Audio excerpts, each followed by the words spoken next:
बोलो कृष्ण कन्हैया लाल की जय। गोपियों की जीत हो गई और भगवान ने रासलीला प्रारंभ कर दिया। चलो ए वागे छे रे वागे, आप लोग भी गरबा गा सकते हैं। आज 2 बार नचाऊंगा, हो सकता है 3 बार भी नचाऊंगा। ए वागे छे रे वागे छे, वन रावण मुरली वागे छे। हे नो आ जाइए, 5 मिनट आनंद कर लीजिए सब लोग। एनो शब्द गगन मां राजे छे, वन रावण मुरली वागे छे। हे वालो दान दधीना मागे छे, वन रावण मुरली वागे छे। अरे द्वारिका नो नाथ मारो राजा रण छोड़ छे, एने मने माया लगाड़ी रे। हे गायो नो गोवाड़ मारो राजा रण छोड़ छे, एने मने माया लगाड़ी रे। गायो नो गोवाड़ मारो राजा रण छोड़ छे, एने मने माया लगाड़ी रे।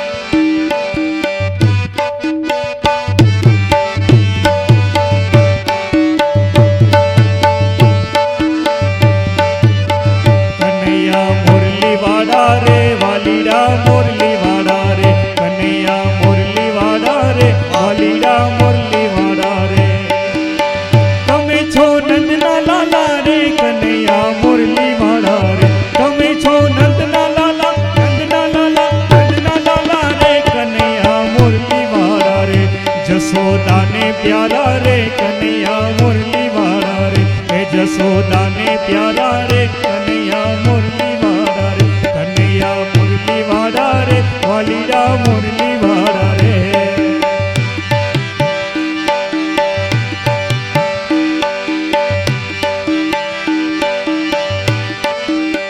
तमे छो कानजी काड़ा रे कन्हैया मुरली वाला रे, तमे छो कानजी काड़ा रे कन्हैया मुरली वाला रे। लागो छो गौरू पाड़ा गौरू पाड़ा गौरू पाड़ा रे कन्हैया मुरली वाला रे, लागो छो गौरू पाड़ा रे कन्हैया मुरली वाला रे, कन्हैया मुरली वाला रे, वालीड़ा मुरली वाला रे। हे कान रसियो रूपाड़ो रंग रेलियो, हेरे जाऊं भक्तों थे। हे कान रसियो रूपाड़ो रंग रेलियो, हेरे जाऊं भक्तों थे। मारे माथे छे जमुना जी नी हेल रे, हेरे जाऊं भक्तों थे। कान रसियो रूपाड़ो रंग रेलियो, हेरे जाऊं भक्तों थी।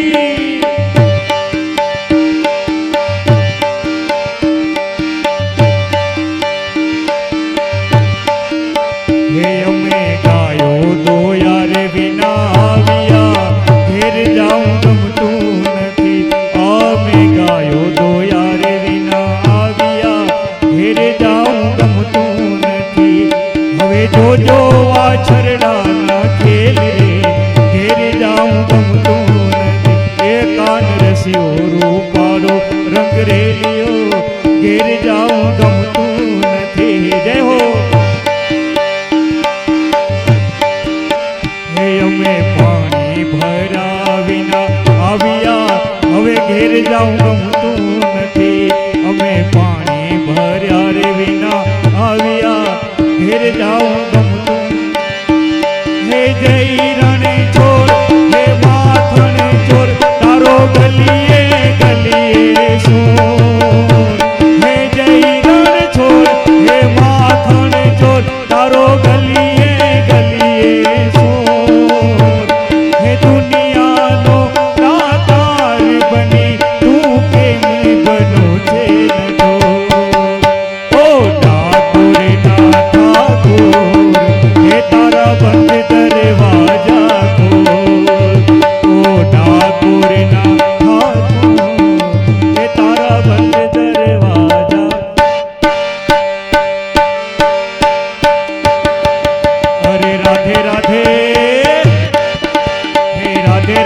रटो चले आएंगे बिहारी, राधे राधे रटो चले आएंगे बिहारी, आएंगे बिहारी चले आएंगे बिहारी, आएंगे बिहारी चले आएंगे बिहारी, राधे राधे राधे राधे राधे राधे रटो चले आएंगे बिहारी। राधा रानी मोरली तो स्वर है बिहारी, राधा रानी मोरली तो स्वर है बिहारी, राधा रानी मिसरी तो स्वाद है बिहारी, राधा रानी मिसरी तो स्वाद है बिहारी, राधे राधे राधे राधे रटो चले आएंगे बिहार।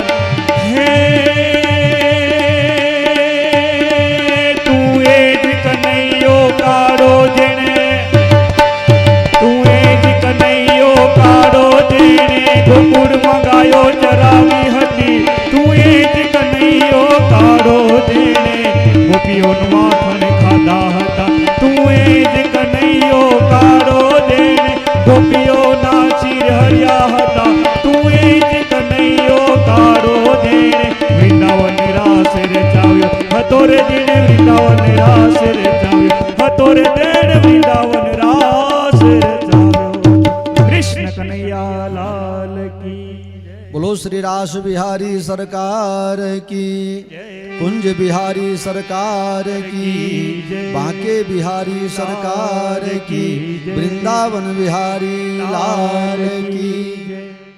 इस समय का खेल बड़ा निराला है नारद जी हैं, उसके पाप का घड़ा भर जाएगा तो अपने पाप से मर जाएगा। नारद जी ने कहा मैं ये सब नहीं सुनना चाहता, मैं आज और कल जानने देता हूं, परसों मैं जानना चाहता हूं, कंस मरा हुआ होना चाहिए। भगवान ने कहा अच्छा वहां क्या कह के आए हैं? दोनों को तारीख एक ही दे दी है, दोनों को तारीख एक ही दे दी है। नारद जी ने कहा प्रभु आप तो जानते हो जगत का कल्याण करना ही मेरा काम है। कंस ने अक्रूर को बुलाया और उसे समझा करके वृंदावन भेजा है राम और कृष्ण को लाने के लिए, बलराम और कृष्ण को लाने के लिए। अक्रूर ने रात भर यशोदा और नंद जी को समझाया, लेकिन यशोदा जी कन्हैया देना नहीं चाहती। रात के 12 बजे के समय में अक्रूर जी ने कहा बेटा को कब तक बांध के रखोगी? बेटा बड़ा होगा पर लगने पर पक्षी उड़ के चले जाते हैं। और सही बात तो ये है माँ कि ये तेरा लाल नहीं, ये तो देवकी का लाल है। किसी की अमानत तब तक रखनी चाहिए जब तक सामने वालों को जरूरत ना हो या अपने पास मांगे नहीं, लेकिन अमानत अपना नहीं होता है। यशोदा जी रोने लगी, लाला मेरा नहीं, मैंने इसको दूध पिलाया, मैंने इसको बड़ा किया, मेरे साथ खेला, मेरे साथ लड़ाई किया, मेरे साथ झगड़ा किया। मामा ने बुलाया है तो मेला देखने जाना है। यशोदा मैया मानने को तैयार नहीं। कृष्ण और बलराम मचल गए, मामा के यहाँ मेला देखने जाना है, क्योंकि भगवान को तो लीला करनी है आगे की। माने ही नहीं। नंद बाबा ने बहुत समझाया, यशोदा जी मान जाइए, बेटा को कब तक घर में बंद कर को रखोगी? जब तक वो बाहर नहीं जाएगा तब तक उसका विकास नहीं होगा, भेजना पड़ता है माँ बाप को। पहले के ज़माना में, आज से 20-25 साल पहले ऐसा था, सरकारी नौकरी मिल जाए अगर 25-50 किलोमीटर दूर तो माँ अपने बेटा को नहीं जाने देती थी, आग लगे नौकरी में, मैं तो बेटा का मुंह देखूं। लेकिन अब विज्ञान में, अब जियो वाला ने जाहिरात किया था ना, उसने रिलायंस वाले ने, कर लो दुनिया मुट्ठी में। हाँ, राम बलराम मचल बड़े। रात भर अक्रूर जी नंद बाबा ने सत्संग किया, लेकिन रात भर मैया रोती रह गई। सुबह में कृष्ण और बलराम रथ पर सवार हो गए। सबने कहने लगा कि आप अक्रूर नहीं हो, आप तो क्रूर हो, आप में क्रूर भरा हुआ है, आप अक्रूर कैसे हो सकते हो? गोपियां रथ के आगे आके सोने लगी। नहीं जाने दूंगा, मत जा मत जा मत।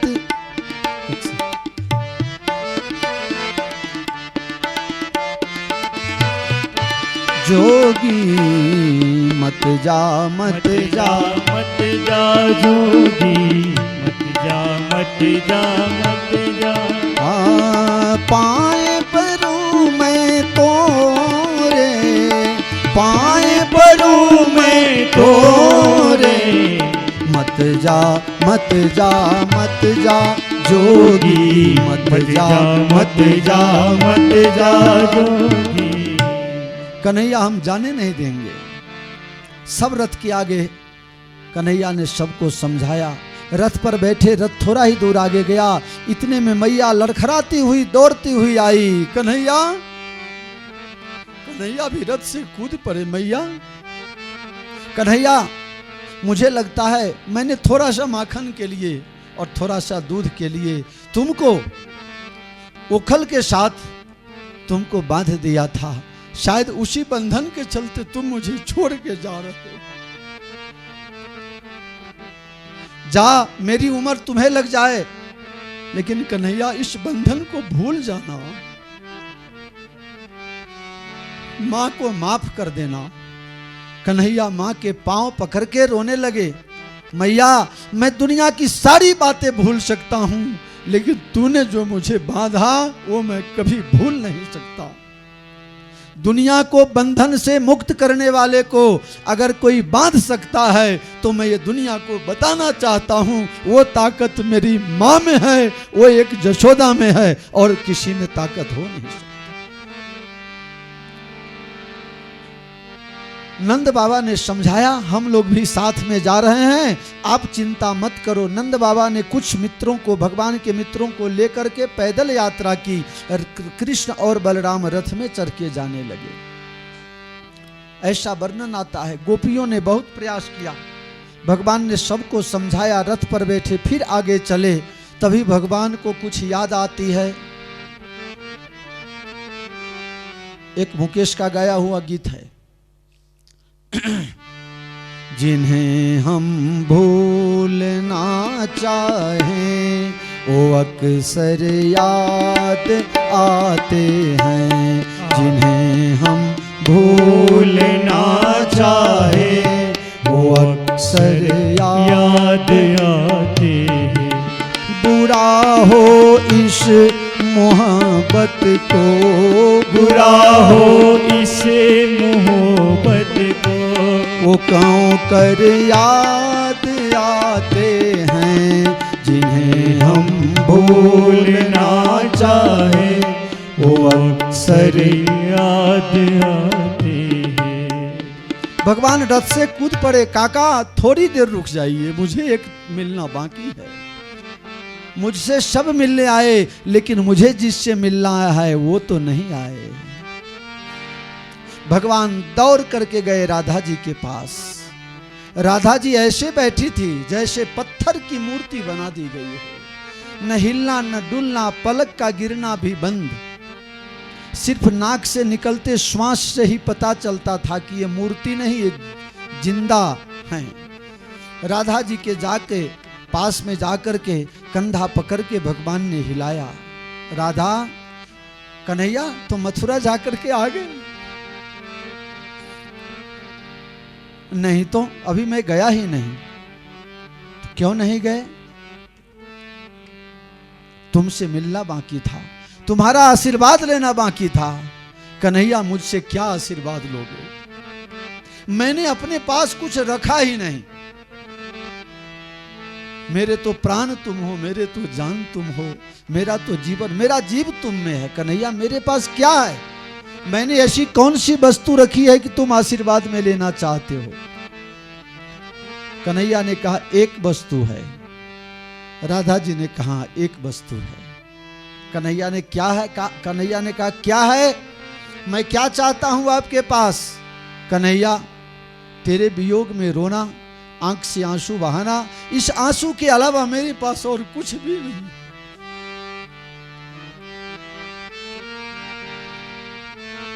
भगवान ने कहा, मैं वही आंसू लेना चाहता हूं। मेरे वियोग में तुम रोगी, तुम्हारे आंसू के बूंद पड़ेंगे तो पृथ्वी का 27 टुकड़ा हो जाएगा, पृथ्वी 7वें पाताल में चली जाएगी। राधे, इसलिए आपसे मैं आशीर्वाद चाहता हूं कि अपने आंख से आंसू मत गिराना। अभी आंसू ऐसा बेवकूफ है, हमारा कहना मानता ही नहीं। जब इसकी इच्छा हो निकल, खुशी में भी निकल जाता है, दुख में भी निकल जाता है। इसको कौन रोके, कैसे रोके। लेकिन राधा जी ने कहा तत्सुखे सुखित्वम, कन्हैया बस आप खुश रहो, हम ये भी दुख सह लेंगे। लोग आजकल के दुनिया में राधा कृष्ण की बात करते हैं, राधा कह के बुलाते हैं, लेकिन राधा एक ही थी और एक ही रहेगी, राधा दूसरी नहीं हो सकती।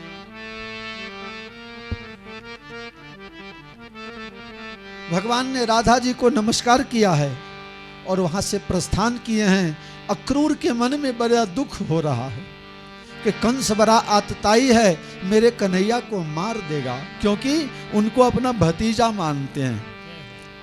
अब काका यानी बाप, भतीजा बेटा बराबर होता है, वो वात्सल्य भाव होता है।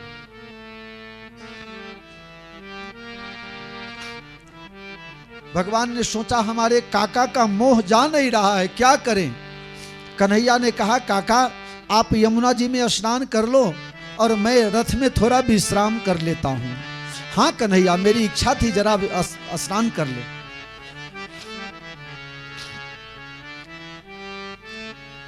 जब अक्रूर जी स्नान करने गए तो वहां जल के अंदर देखा शेषनाग की का बिछावन बनाया हुआ है और उस पर कृष्ण काला टेढ़ी टांग वाला मुरली बजाते हुए सोया हुआ है। मन का भ्रम दूर हो गया, मेरे कन्हैया को कोई मार नहीं सकता, वो तो जगत का मालिक है। संतोष हुआ। भगवान उस पार गए, अपने पिताजी से और अपने बाल मित्रों से मिले। अक्रूर जी गए हैं कंस के दरबार में, मैंने अपना काम कर लिया, अब आगे का तुम जानो और तुम्हारा काम जाने। संध्या का समय भगवान की इच्छा हुई कि जरा गांव में जाकर के बाजार में जाके नगर दर्शन कर ले। पिताजी से आज्ञा ली। मथुरा के लोग बरसों से हंसे नहीं थे, किस कोई आज खुश नहीं है, लेकिन कन्हैया के आने मात्र से पता नहीं लोगों को बड़ी खुशी हो गई। लोग नाचने लगे, गाने लगे, अपने घर को सजाने लगे, आज मेरा कान्हा आएगा। कंस ने सबको मना कर दिया था, कोई कृष्ण का स्वागत नहीं करेगा। लोगों ने निश्चित कर लिया चाहे जान जाए तो जाए, लेकिन कृष्ण का स्वागत आज नहीं तो फिर कब करेंगे। भगवान के मित्रों ने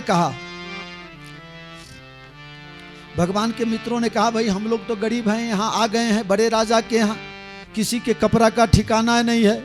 भगवान घूमते घूमते चले गए धोबी घाट। धोबी मामा को कहा तुम कंस के भाई जैसे हो, कंस के दरबार के हो, तो हमारा कंस मामा और तुम भी मामा। धोबी भगवान पर गुस्सा हो गया। धोबी ने कहा कंस जो काम 3 दिन बाद करना है वो काम मैं अभी कर देता हूं, और भगवान को मारने के लिए दौड़ा। भगवान के मित्रों को गुस्सा आ गया, सहन नहीं हुआ।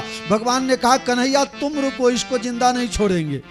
भगवान हंसने लगे, ये सबसे भला क्या होगा, लेकिन भाव है कि कृष्ण हमारे हैं, हमारे कृष्ण को कोई कुछ कहना नहीं चाहिए। भगवान ने कहा आप लोग कष्ट मत लो, मैं इसको। भगवान उठे, जो घींच करके जोर से एक थप्पड़ मारा और धोबी का काम तमाम कर दिया। भगवान ने कहा जिसको जो कपड़ा अच्छा लगता है सो ले लो, सब कपड़ा पहन लो। अब भगवान के मित्रों ने जिसको जो अच्छा लगा कपड़ा पहन लिए। कपड़ा तो पहन लिए, लेकिन लगते कैसे हैं। किसी ने 3.5 फीट का पहचा, किसी के 100 फुट के। अब बड़े बड़े राजाओं के छोटे छोटे बच्चे पहन लिए। स्वच्छ भारत अभिमान नरेंद्र मोदी का चलने लगा, रोड साफ होने लगा। एक मित्र ने कहा भगवान ए कन्हैया, इससे बढ़िया तो पहले का फटा हुआ ही अच्छा था, इसमें तो दिख रहा है कि ये तो मांग के लाया है, कुछ करो ना। भगवान के एक भक्त हैं दर्जी, उस दर्जी भक्त के यहाँ भगवान गए। दर्जी खुश हो गया, भगवान का स्वागत किया। प्रभु मैं आपकी क्या सेवा करूं, मैं कंस के राज में रहता हूं, आपका भजन भी डर डर के छुप छुप के करता हूं। कन्हैया ने कहा मैं सबके हृदय की गति को जानता हूं। सभी मित्रों के कपड़ा को काट करके छोटा बना के जो जिस लायक था वैसा बना दिया। अब तो बड़े अच्छे लगने लगे। भगवान के एक मित्र ने कहा भगवान कपड़ा कितना भी अच्छा हो या बुरा हो, कितना भी महंगा हो या सस्ता हो, लेकिन हर व्यक्ति के माथे पर तिलक होना चाहिए। साउंड वाले तुम भी सुन लो, सबके माथे पर एक तिलक जरूर होना चाहिए, अपने धर्म संप्रदाय जिसके अनुसार जिसको आप मानते हैं। बिना तिलक का माथा चांडाल गिना जाता है। चांडाल, अगर तिलक बिना का माथा देख जाओ तो समझ लेना कसाई का दर्शन हो गया। जयराम जी की तिलक सबको जरूर होना चाहिए। कन्हैया अब हम लोग चंदन लेने कहाँ जाए? भगवान ने कहा रुको उसकी भी व्यवस्था करता हूँ। इतने में एक टेढ़ी माता जी घूंघट से मुंह अच्छा है ना इसलिए घूंघट लगाए। अब जिसको मैं घूंघट लगाए देखता हूँ ना तो मैं समझता हूँ शायद मुंह अच्छा नहीं है, कुबरी की तरह है, इसलिए मुंह ढाके हुए हैं।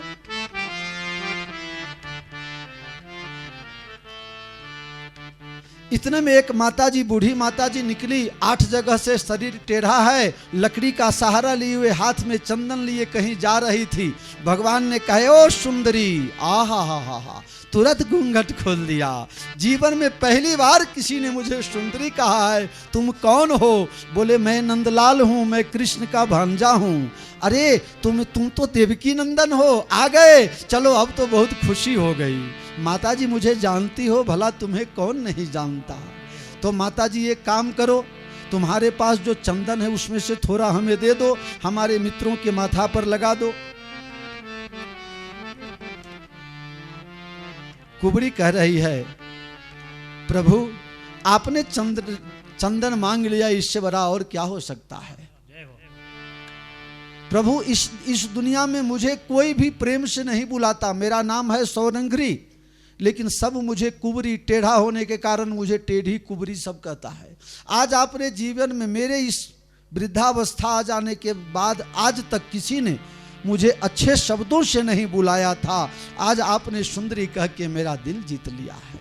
प्रभु चंदन आपको पहले लगाऊंगा, बाद में बचेगा तो कंस के लिए ले जाऊंगा। भगवान ने कहा सबसे पहले हमारे मित्रों को तिलक लगाइए। भगवान के मित्रों को कुबरी ने तिलक लगाया, और जैसे ही भगवान को तिलक लगाने गई, भगवान ने 2 उंगली निकाल करके उसके टेढ़ी को पकड़ के और एक पैर से उसके पैर को दबा दिया और टेढ़ी पकड़ के जोर से झटका मारा।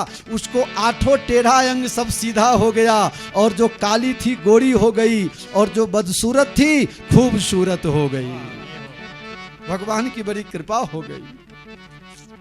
भगवान ने सोचा मेरे मित्रों को सब कुछ तो हो गया, तो एक गला में हार भी पहना दो तो अच्छा लगेगा। भगवान गए हैं श्री दामा माली के पास, और भगवान के सभी मित्रों को माला पहनाया गया। अब ये नगर में घुस रहे हैं, छैल छबीले बड़े सुंदर दिख रहे हैं। मथुरा की नर नारियां भगवान की शोभा देख करके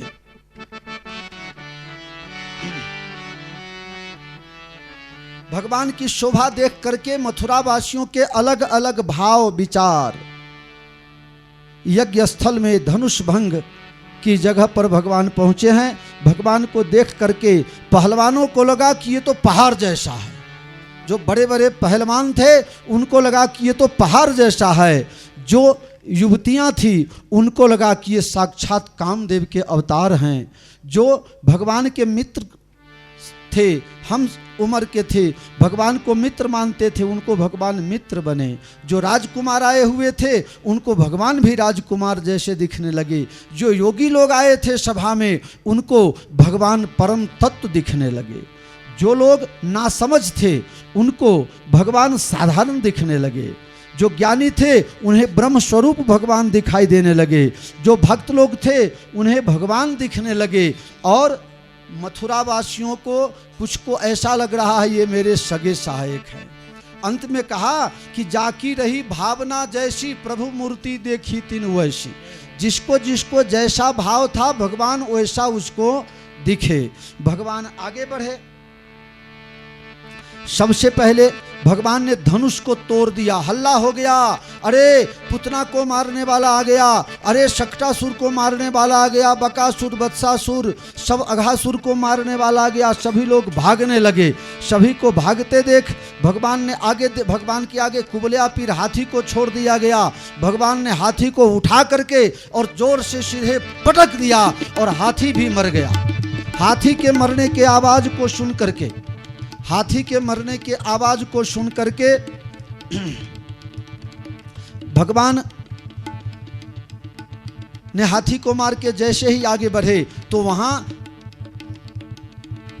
कंस का सबसे बड़ा पर्सनल सिक्योरिटी जिसको कह सकते हैं, वो मुष्टिक और चाणूर आ गया। मुष्टिक और चाणूर ने कहा, सुने हैं तुम बहुत बड़े वीर हो, बड़े बड़े राक्षसों को मारे। भगवान ने कहा, मैंने किसी को नहीं मारे, तुमने भेजे ही मरे मराए हुए, सब मरे हुए जैसे। किसी को मैंने उठा के पटक दिया, किसी को यमुना में पधार दिया। नहीं, तुम्हें कुश्ती लड़नी पड़ेगी। कन्हैया ने कहा, मामा मैं तो छोटा हूं, मैं कैसे तुमसे लड़ूं, आज नहीं छोड़ूंगा। इतना करके और भगवान के तरफ दौड़ा। मुष्टिक को उठा करके भगवान ने और जोर से उठा करके पछाड़ा और छाती पर पैर रख करके उसको मार दिया। और बलराम जी ने चाणूर को मार दिया। दोनों भाई ने दोनों राक्षसों को मारा और दौड़ करके भगवान ने कंस के चोटी को पकड़ा और उसको सिंहासन से नीचे गिराया। कंस कह रहा है कि तुम्हें शर्म नहीं आती, मामा के साथ ऐसा व्यवहार करते हो, हमारी चोटी खींच रहे हो, बड़ा दुख रहा है। कन्हैया ने कहा, चोटी खींचने से दुखता भी है? बोले हाँ हाँ दुखता तो है। तो बोले उस समय तुमको ये पता नहीं चला जब मेरी माँ को रथ से तुम नीचे गिरा रहे थे आकाशवाणी की बात सुन करके। जब तक आपके पाँव में छाला बाढ़िया नहीं पड़ेगा तब तक दूसरे के पीर को आपको पता नहीं चलता है। कंस को भगवान ने कहा, जी भर करके मुझे देख ले और मेरी छवि हृदय में बसा ले तो तेरा उद्धार होगा। भगवान ने कंस को उठा करके पटक दिया, उसकी आत्मा भगवान में समा गई, कंस का उद्धार हो गया। भगवान वहां से दौड़ते दौड़ते गए, मथुरा वासियों ने जय जयकार किया, बोलो कृष्ण कन्हैया लाल की जय। भगवान दौड़ करके गए जेल में, उग्रसेन को कारागार से मुक्त किया, उनको राजगद्दी पर बैठाया, फिर गए हैं माता पिता को जेल में से मुक्त किए हैं। आज देवकी भगवान का मुख देख रही है। 11 साल का कन्हैया आज 18 साल का दिख रहा है। जसोदा ने बड़े लाड प्यार से बड़ा किया, माता पिता से क्षमा चाहा, भगवान का मुंडन संस्कार किया, भगवान का यज्ञोपवीत संस्कार किया। भगवान उज्जैन पढ़ने के लिए गए। भगवान वहाँ से जब चलने लगे तो गुरु माता रोने लगी। गुरु माता के मरे हुए पुत्रों को वापस ला करके दिया और फिर कन्हैया आ गए मथुरा। लेकिन जिस दिन से मथुरा आए हैं भगवान को न खाना अच्छा लगता है, न पीना अच्छा लगता है, न सोना लगता है। नंद बाबा ने माता यशोदा जी सांभरे, ममता की मूर्ति मारी रह गई गोकुल माँ। नंद लाला ने माता यशोदा जी सांभरे, ममता की मूर्ति मारी रह गई गोकुल। सोना रूपा नहीं वासने मजाना, सोना रूपाना वही वासने मजाना। कासानी थाड़ी मारी रह गई गोकुल माँ, कासानी थाड़ी मारी रह गई। भगवान बड़े उदास थे। माता जी ने कहा वसुदेव जी से कि बचपन से इसको देखा नहीं, स्वभाव का पता नहीं है, जरा पूछिए खाता क्यों नहीं। भगवान वसुदेव जी ने सोचा बच्चे कुछ ऐसे होते हैं माता पिता से कुछ बात बताते नहीं लेकिन अपने मित्र से बता देते हैं। उद्धव जी जरा आप जाकर के पूछिए। उद्धव जी ने पूछा, कन्हैया तुम्हें क्या तकलीफ है? मोहि ब्रज बिसरत नाही उधो, मोहि ब्रज बिसरत नाही। मुझे ब्रज की बहुत याद आती है, उस गोपियों ने क्या अपराध किया, मुझसे प्रेम किया। और मैं कहा परसों आऊंगा और बरसों बीत गए। मुझे उसकी बहुत याद आती है। याद तब आती है, इसका मतलब ये है जब मुझे याद आती है, इसका मतलब है वो भी मुझे बहुत याद करती होगी। उसका मन मेरे में लगा रहता है, इसलिए मेरा मन भी उधर घिंचा रहता है। इनको बड़े ज्ञान का घमंड है। उद्धव जी ने कहा मैं जाता हूं, अभी समझा के आता हूं। कन्हैया से मन हटा के निराकार निर्गुण में मन को लगा दो। उद्धव जी चले हैं वृंदावन की ओर। ओरे पथिकवा पथिकवा, ओरे पथिकवा, ओरे पथिकवा, मत जइयो तू वृंदावन जमुना। एक रास्ते में एक सूफी संत बैठे हैं। वो वृंदावन जाने आने वाले से कहते हैं, ए सब भूल करना लेकिन वृंदावन मत जाना। लेकिन ऐसा होगा नहीं, तुम वृंदावन चले ही जाओगे। वृंदावन जाने में कोई हर्जा नहीं है, लेकिन वहां एक काला प्रकार का काला काला एक छोरा रहता है, उससे मत मिलना। अगर मिल भी लो तो कोई बात नहीं, लेकिन उससे आंख मत लगाना, आंखिया मत लड़ाना। अगर भूल से आंखिया लड़ा भी लिया तो तुरंत वहां से भाग जाना, लेकिन तुम भाग नहीं पाओगे। वो जब भी बंसी बजाएगा उसको मत सुनना। अगर बंसी बजाना सुन लिया तो फिर तुम अपने मन को रोक नहीं पाओगे, फिर तुम हमारे ही जैसे पागल हो जाओगे और राधे राधे रटने लगोगे। उद्धव जी वृंदावन गए हैं, गोपियों को सांत्वना दिया है, माता जी से मिले हैं। माता जी ने कहा उद्धव जी हमारे साथ जरा धीरे से बोलो। धीरे से? मुझे तो गोपियों ने कहा था कि जोर से बोलना, उनकी श्रवण शक्ति समाप्त हो गई है।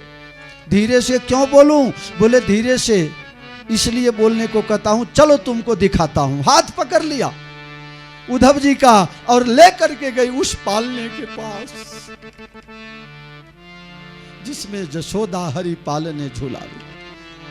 मेरा कन्हैया इस पालने में एक दिन सो रहा था, उसे मालपुआ खाने की इच्छा हुई। मैंने मालपुआ बना करके दिया, इतने में एक कौआ आया और उसके हाथ से ले गया, मालपुआ ले गया, माखन रोटी ले गया। मेरे कन्हैया मचल गए, मैं कौआ को मारूंगा। वो कौआ और कोई नहीं, काकभूषुंडी जी थे। मैं मारूंगा। धूड़ी भरे अंग शोभत श्याम जू, कैसी बनी सिर सुंदर चोटी। कन्हैया रूठ गए कि मैं मारूंगा। ऐसा भाव अभी भी माता जी को लग रहा है, मेरा लाला सो रहा है। राधा जी के पास सभी गोपियां बैठी हैं, आपस में बात कर रही हैं। मुझे सपना में कन्हैया आया, मेरे साथ ये किया, मेरे को ये बोला, मुझे ये छेड़खानी की। सबने अपने अपने स्वप्न की बात की। फिर सबने कहा राधा जी आप अपने सपने की बात बताओ ना। राधा जी ने कहा तुम सब बड़ी बरभागिनी हो, बड़े भाग्यशाली हो तुम लोग, जो सपना तुम्हें आता है। लेकिन मैं क्या करूं, जिस दिन से कन्हैया गया उस दिन से मुझे नींद भी चली गई। सपना देखने के लिए सोना पड़ता है। तुम लोग बड़े भाग्यशाली हो कि तुम्हें सपना आता है, लेकिन मुझे तो नींद ही नहीं आती है, तो सपना कहां से आएगा। उद्धव जी के मन का भ्रम मिट गया कि ये बड़े भारी निर्गुण का उपदेश किया। लेकिन सब गोपियों ने कहा मन न भये 10-20। मन 10-20 नहीं था कि एक तो कन्हैया के साथ चला गया तो दूसरा कहां से लाऊं। उद्धव जी ने आके भगवान को कहा कि भगवान आपने बड़ा अन्याय किया। भगवान ने कहा आंख तो बंद करो। और उद्धव जी ने जब आंख बंद किया तो देखा खोल करके तो सभी तरफ गोप गोपियां, बीच में राधा कृष्ण भगवान की। उद्धव जी वो तो आपको भक्ति का पता नहीं था, बड़े ज्ञानी बने फिरते थे, इसलिए मैंने आपको भेजा था। मैं गोपी के बिना और गोपी मेरे बिना एक क्षण भी नहीं रह सकते। भगवान ने जब कंस को मार दिया तो उसकी दोनों पत्नी जरासंध की बेटी थी, जरासंध के पास गई। अब आगे की कथा मैं कल आपको सुनाऊंगा। जय सिया राम। आरती कुंज बिहारी की, वाह वाह, श्री क्या बात है। गिरधर कृष्ण मुरारी की। आरती कुंज बिहारी की, श्री गिरधर कृष्ण मुरारी की। गले में वैजंती माला, माला बजावे मुरली मधुर बाला, बाला। नंद जी के नंद श्री आनंद कंद, मोहन वृद्धि चंद राधिका रमन विहारी की, श्री गिरधर कृष्ण मुरारी की। आरती कुंज बिहारी की, श्री गिरधर कृष्ण मुरारी की। गगन सम अंग कांति काली, काली राधिका चमक रही आली, आली। लतन में टाढ़े वनमाली, वनमाली। भ्रमर सी अलग कस्तूरी तिलक, चंद्र सी झलक ललित छवि श्यामा प्यारी की, श्री गिरधर कृष्ण मुरारी की। आरती कुंज बिहारी की, श्री गिरधर कृष्ण मुरारी की। कनकमय मोर मुकुट बिल से, बिल से देवता दर्शन को तरसे, तरसे। गगन सो सुमन राशि बरसे, बरसे। बजे मुरचंग मधुर मुरदंग, वालिनी संग अतुल रति गोप कुमारी की, श्री गिरधर कृष्ण मुरारी की। आरती कुंज बिहारी की, श्री गिरधर कृष्ण मुरारी की। जहाँ ते प्रगट भई गंगा, गंगा कलुष कलिहारिणी श्री गंगा, गंगा। स्मरण ते होत मोह भंगा, भंगा। बसी शिव शिष जटा के बीच, हरे अद्भुत चरण छवि श्री बनवारी की, श्री गिरधर कृष्ण मुरारी की। चमकती उज्ज्वल तट रेणु, रेणु बज रही वृंदावन वेणु, वेणु। चौदिसी गोप ग्वाल घेनु, घेनु। असत मृदि मंद चांदनी चंद, कटत बहु फंद तेरे सुनु दीन दुखारी की, श्री गिरधर कृष्ण मुरारी की। आरती कुंज बिहारी की, श्री गिरधर कृष्ण मुरारी की। कर्पूर गौरम करुणावतारम, संसार सारम भुजगेन्द्रहारम, सदा वसंतम हृदयारविंदे भवम भवानी सहितं नमामि। मंगलम भगवान विष्णु, मंगलम गरुड़ाध्वज, मंगलम पुंडरीकाक्षो, मंगलाय तनोहरि। हो सर्व मंगल मांगल्ये, शिवे सर्वात्र साधिके, शरण्ये त्र्यंबके गौरी नारायणी। नमोस्तु तेरे मां नारायणी, नमोस्तु तेरे मां नारायणी, नमोस्तु ते। जलेन शीतलीकृत्य पुष्पै देवाभिवन्दनम्।